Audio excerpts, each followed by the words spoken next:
Ilang araw nang nanghihina at halos hindi kumakain. Payat na payat, matamlay at nangingitim ang labi at mga kamay. Ito ang malungkot na sitwasyong aking dinatnan sa aking muling pagbisita kay Lala, ang batang may sakit sa puso na ilang taon nang nakikipaglaban sa kanyang karamdaman. Isang batang hindi lang pinansyal na tulong ang kailangan, kundi isang inang dapat sana'y tumitingin at nag-aasikaso ng kanyang mga pangangailangan. Isang inang walang magawa, kundi tabihan ng anak sa gitna ng kanyang karamdaman, na dahil sa pagkabulag ng mga mata, pagiging inay di na nito magampanan. Isang batang pilit lumalaban kahit nahihirapan, di nawawala ng pag-asang patuloy na tiringgin ang kanyang mga dasal at may mga taong darating upang siya ay patuloy na matulungan. Sakit po ulit tsaka dibdib. Sana po matulungan niyo ulit po ako.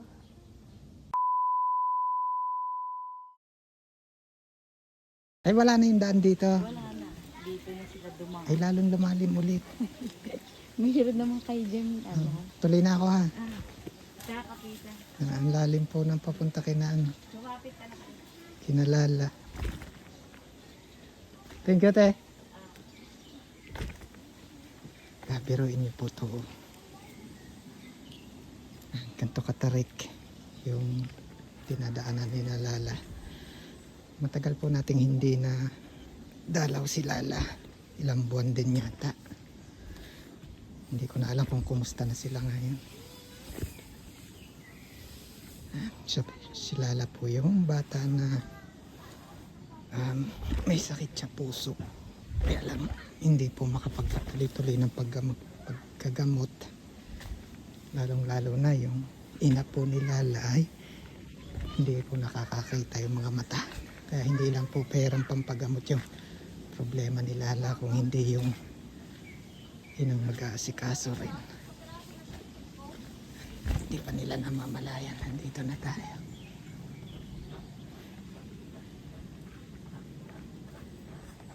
Ito po yung tinutuloyan nila ngayon. Ito pansamantala lang sila. Hello! Hello! Hello! Ay, bakit may pulis dito? Ha? Ilalagay ko lang po sa handle ang cellphone.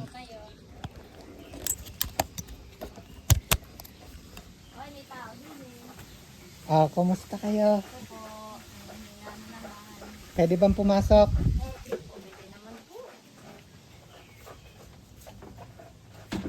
Hello, Super Lala. Ano nangyari na sa'yo? Kahapon po sinaman nila sa Bakit? bali 4 na araw na po. Upo ka nga rito na eh. Ari ba'y pwedeng upuan? Pwede naman po Payat-payat mo na ulit, Lala, oh. kung magkakain tapos hindi po siya makalakad. Ba't naiiyak ka na? Kumusta ikaw? Nangyari po siyang huminga kagabi. Oh, may tao din eh. Hello. Bakit? Anong ginagawa ni tatay? Kakayod po ng niyog. Ano igagatan nyo? Niyog? Kagata po sa ano, sa damo ng kamuting kahoy. Ikaw ba'y nakakain ng pananggamot mo? Ibinibili po ng kanyang amaga po ng ano, maintenance na yun may ano. Kakainom pa po naman. Patingin nga anak ng mga kamay mo. Eh bakit ang itim-itim mo na naman? Yun nga po ang problema na naman. Balik po. Eh kumusta na ba si Lala? Ano kung nangyayari na sa kanya? Ano po, yun po, sinasama niya laging lasa. Ikaw ba'y makakalapit din sa amin, Nanay Marilo? Paupo si Mama. Paupo si Mama. Naiinom pa niya yung kanyang mga gamot. Opo. Uwi, nag-aaraw po yung ama ay di po bumibili ng gamot. Kaya ba'y nakabalik na sa doktor, sa Chante? Hindi po. Simula yung huling punta, hindi kayo nakapunta. Opo.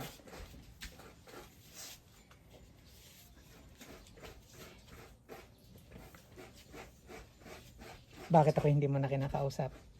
Kilala mo pa ako? Hindi kayo pwede. Ha? Bakit may sakit ako'y tawag ka ng tawag? Sabi po niya, gusto daw po kayong makita niya.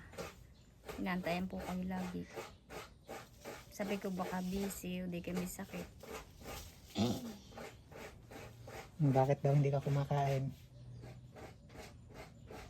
Aba, tinatawanan lang ako. Ang itim-itim na naman ang ano mo, oh. Tama yung labi mo. Tingnan kamay mo. Uy, kamalikot ba? Ang payat-payat na yung itim-itim pa. Binigyan ko nga po ng gatas para po kung lumakas sila. Ibo? Bakit ang saya-saya ng mga bata na yan? Ay, kalbo.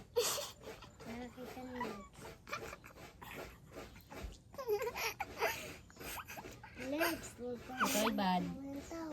Mamaya muna kayo magtawanan, kalbo. Nararamdaman mo, Lala? Ang sakit po ulat tsaka dibdib. Kailan pa? Nung isang araw po. Bangon mo na ikaw. Eh, bakit daw hindi ka kumakain? Walang makain? Sasanday ko. Ha? Sasanday ko. May nakakain naman po kahit pa paano ay po siyang kumain. Hindi pala kayo nakakabalik sa doktor. Hindi po. Ay, yung bang iniinom, ay yung iniinom niyang gamot, yun yung maintenance niya. Opo. Kailangan ituloy-tuloy. Opo. Nagagawa naman ng paraang makainom. Opo.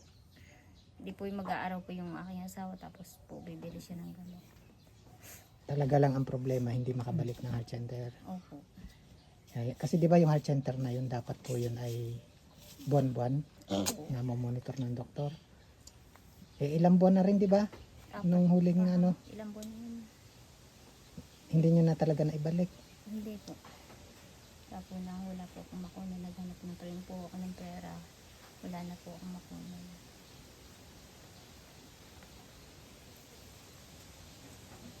Pipilitin kumain, Lala, ha?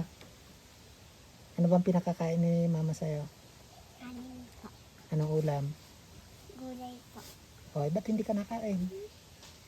Kunti lang po kumain. Eh, damihan ng kain, ha? Lagi po nagugulay yung asawa sa taniman niya. Yung mga dahon ng kamote. Sa talong. Eh, ngayon pa may mga gamot naman si Lala. Iisa na po ang ano. Bali, 5 araw na lang. Nakapag-araw ako. Ay, nadating ka sa puntong wala talagang mainom na gamot. Opo. Hindi ako nangungutang ako. Po ginagawa. Inuunang ngutang ko na pambili. Anong napapansin nyo kay Lala pag yung hindi nakakainom ng gamot? Nangihina po siya tapos nasakit po lagi po ito tinuturo ang dibdib niya. Kada ito ang dibdib. Kaya ang tatay parang maitim na ulit ang mga kamay at labi, ano? Parang bumalik yung dati. Kaya ganun sana kahalaga na, di ba naipasok siya sa heart center noon na ayos yung sirkulasyon ng dugo. Ang problema nga, yun ang hindi magawa ngayon, yung monthly check-up sana para ma-monitor yung kalagayan. Super Lala. Dito, Lala. Hindi ko naman maaari rito sa hospital dito. Palibago mo nahuli. Dahil doon siya talaga, ano yun, sa heart center. Ano yung mga nasa kamay mong itim-itim na yan? Yan, kagat ng ano yan.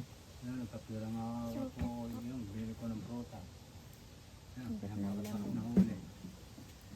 Pag nakakapangan yung mga hindi parang nalakas. Kapag nakakakain ng mga prutas, nasigla. Hindi yung nakakausa iyo. Yung 18. Ano ba yun? Nakabaon na sa kamay mo. Kausapin mo uli sila. Baka meron uli magpapadala sa iyo ng ano, prutas. Imik ikaw. Sana po matulungan niyo ulit po ako. Hindi pa po ako nagaling. Sana po may tumulong pa sa akin. Kasi 'di ba yung nakita po kay Lala, tatay, may nakitang maliit na butas nung dinala po siya sa heart center. Kaya nga lang, ang sabi ng doktor, hindi naman kailangang operahan. Hindi na. So ang kailangan po ni Lala ay mag-maintenance ng gamot, tuloy-tuloy. Hindi gamot na po. Tapos kailangan buwan-buwan, tatay, na check up sana sa heart center. Kaya lang, simula nung makalabas kayo noon hanggang ngayon, hindi pa ulit kayo nakabalik. Ilang buwan na yun, Ilan buwan na ba yun, Nanay Marlo? Mga 4 na yata. Ano po kami dito, magtatatlo ng buwan sa bahay na to eh. O, ay tapos galing pa dun sa kabila. Di nasa 4 na nga. 4 na po. Simula nun, hindi na nakabalik. Opo. Hindi tuloy na mo monitor. Ubus ang 5,000. Balikan yun. Balik ka. Tapos may bayad pa po daw yung pa-ECG dyan. Kung babalik doon, i-ECG uli. May gagawin. So, hindi lang yung pamasahe o gastos pa Manila ang problema. Pray uli ha. Sana may makapansin ulit kay Super Lala. Tulad dati. Mimi. Marami na naman nakatulong. Nanay, tatay. Ang problema lang talaga, malaki yung pangailangan ni Lala. Sana makatagpo tayo ng yung tuloy-tuloy na tulong para kay Lala hanggang sa tuluyang gumaling. Opo. Yan, kasi dun sa mga bago po sa Salamat sa mga natulong sa kanya kahit na ano po na makakuha siya. Kaya po naman yung mga natulong po sa kanya ay ako ay nagpapasalamat ng marami lalo na sa Panginoon Diyos. Ayan po ito naman siya nagaling na hindi lang sadyang totoong magaling. talaga nga lang masyadong malaki ang pangangailangan ni Lala. Ano pa? Sana makatagpo tayo anak ng yung tuloy-tuloy na tulong sa iyo hanggang sa tuluyang gumaling. Di pansamantala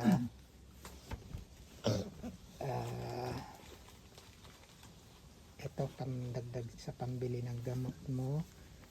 Ito ay 2,150. Pandagdag anak sa pambili ng gamot mo. Salamat Kung walang po sa kahilingan nagbigay. iba.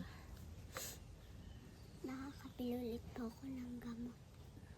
Maraming salamat po kay Ma'am Rosette Marla Imbang 150 at kay Ma'am Netly. Anak, yan kay Ma'am Netly. Nagpadala si Ma'am Netly ng 2,000 pesos para daw makatulong dun sa iyong kalagayan. More prayers ha. Sana marami ulit makapansin kay Super Lala. Marami po sa nagbigay ng tulong sa akin ulit. Sana po pagpalain kayo ni Papa Jesus. Lalo na po kay Kuya Benji. Ba't bigla mo ako naalala ngayon? Unang-unay kay God ha anak. Yan, siya naman yung nagpapadala ng mga tao na tumutulong sa atin. Sana marami pa siyang haplusin puso para maraming makatulong pa rin sa inyo. Nanay Marilo? Opo.